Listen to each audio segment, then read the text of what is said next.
మనం అనుకుంటూ ఉంటాము మన వాళ్ళు ఎవరో మనల్ని ఉద్ధరిస్తారని. కానీ ఇలలో ఎవరినెవరిని కూడా ఉద్ధరించేది ఏది ఉండదు. నిజానికి ఏ ఒక్కడూ వేరొకరికి హాని చేసేందుకు కానీ ఉద్ధరించేందుకు కానీ శక్తి కలవాడు కానే కాదు. కర్మఫలమే ఆ విధముగా అన్నిటికీ కారణమవుతుంది. మనం వచ్చినది కర్మఫలాన్ని అనుభవించడానికే తప్ప వేరెవరినో ఉద్ధరించడానికి కాదు. వేరెవరూ మనలను కూడా ఉద్ధరించేదేది లేదు. ఈ విషయమే మనం భ్రమ చెంది భగవంతుని విడిచిపెట్టి జన్మను భ్రష్టపరుచుకుంటున్నాము.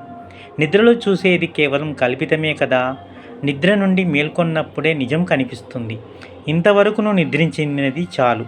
ఇకనైనా మేల్కొందాం, సత్యాన్ని గ్రహిద్దాం, సత్యనారాయణ్ణి ఆశ్రయిద్దాం, జన్మను సార్థకం చేసుకుందాం, సుఖశాంతులతో జీవనం సాగిద్దాం.